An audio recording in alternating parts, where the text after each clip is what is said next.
کاغذ کا ایک ٹکڑا تو نیچے گر جاتا ہے، ہوا میں نہیں رہ سکتا، مگر ہزاروں ٹن وزنی جہاز جس کی لمبائی کئی بسوں سے بھی زیادہ ہوتی ہے، ہزاروں فٹ ہائٹ تک ہوا میں کیسے بلند ہو جاتا ہے؟ یہ مڑتا کیسے ہے؟ یہ اوپر نیچے کیسے جاتا ہے اور لینڈ کیسے کرتا ہے؟ آج کی ویڈیو میں ہم آپ کو یہ ساری باتیں بتائیں گے۔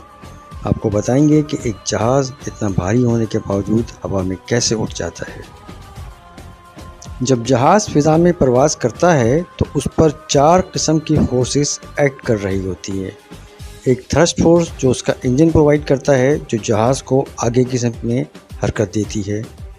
دوسری ڈریگ، وہ مزاحمت جو ہوا اس کو روکنے کے لیے کرتی ہے۔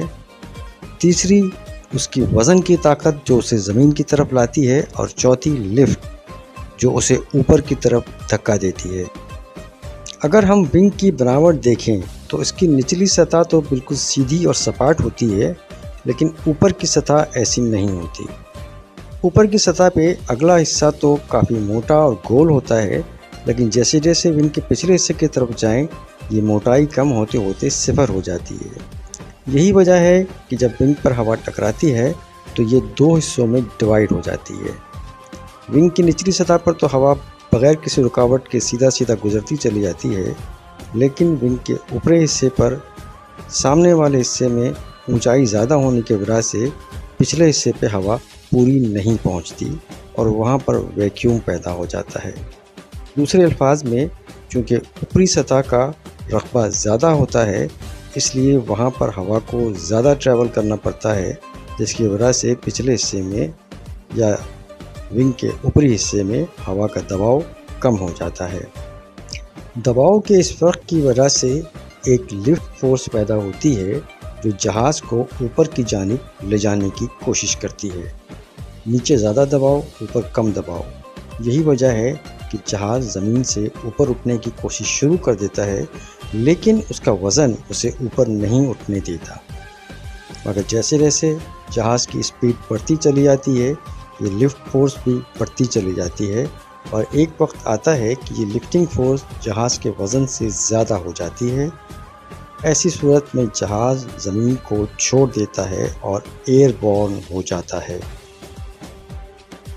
لفٹ فورس کے وزن سے بڑھ جانے کے بعد اب جہاز کا وزن تو ونگز نے سنبھال لیا اور جہاز ایئر بورن ہو چکا، لیکن یہ لفٹ فورس اتنی زیادہ نہیں ہوتی کہ جہاز کو 20، 25، 30 ہزار فٹ کی بلندی تک لے جا سکے۔ اس کے لیے ضرورت اس بات کی ہوتی ہے کہ جہاز کی نوز یا اس کے اگلے حصے کا رخ اوپر کی جانب کر دیا جائے، جس کے بعد انجن کی تھرسٹ جہاز کو آگے بڑھاتی ہے اور جہاز ہوا کو چیرتا ہوا بلندیوں کی جانب محو پرواز ہو جاتا ہے۔ مگر سوال یہ پیدا ہوتا ہے کہ جہاز کی نوز کو اوپر کیسے اٹھایا جائے؟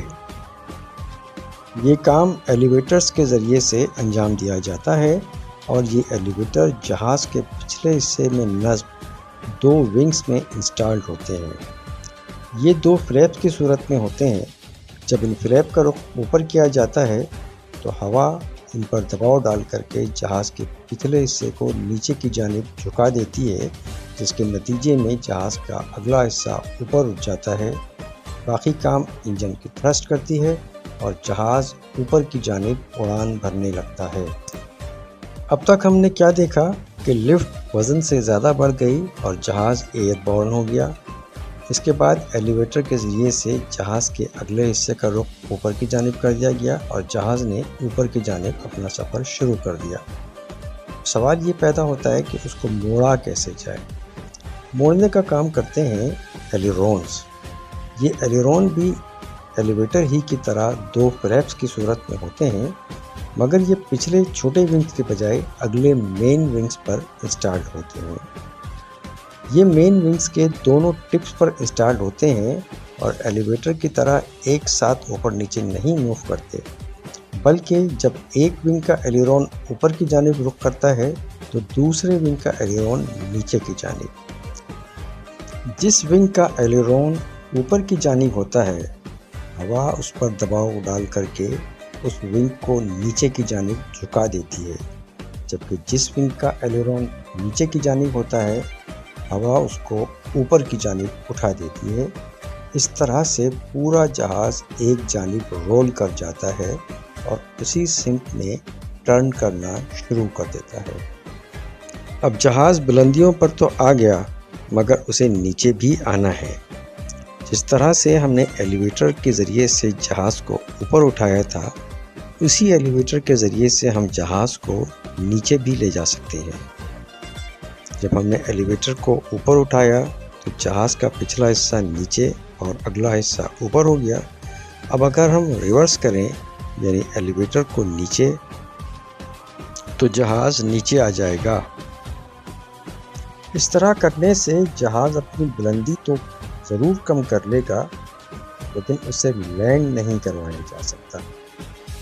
لینڈنگ کے لیے جہاز کی سپیڈ کا منیمم حد تک کم ہونا ضروری ہوتا ہے تاکہ لینڈ کے وقت جہاز جھٹکا نہ کھائے۔ اسی وجہ سے لینڈنگ کے وقت ایلیویٹرز کا کردار کچھ اہم نہیں ہوتا، بلکہ جہاز کی سپیڈ کو ہی کم کر دیا جاتا ہے، جس کی وجہ سے جہاز کی لفٹ کم ہو جاتی ہے اور جہاز اپنے وزن کے بیس پر خود بخود نیچے آنا شروع کر دیتا ہے۔ جہاز کے ونگ میں کچھ ایکسٹرا فلیپس بھی ہوتے ہیں جو لینڈنگ کے وقت کھول دیے جاتے ہیں، جس سے ایک طرف تو ایئر ریزسٹنس سے ڈریگ بڑھ جاتا ہے اور جہاز کی سپیڈ کم ہو جاتی ہے، دوسری جانب ونگ کا ایریا بھی زیادہ ہو جاتا ہے۔ ونگ کے ایریا زیادہ ہونے کی وجہ سے جہاز کی لفٹ بڑھ جاتی ہے اور جہاز کم سپیڈ کے باوجود بھی اپنا وجود ہوا میں برقرار رکھتا ہے اور آہستہ آہستہ نیچے آتے ہوئے رن وے پر سیفلی لینڈ کر جاتا ہے۔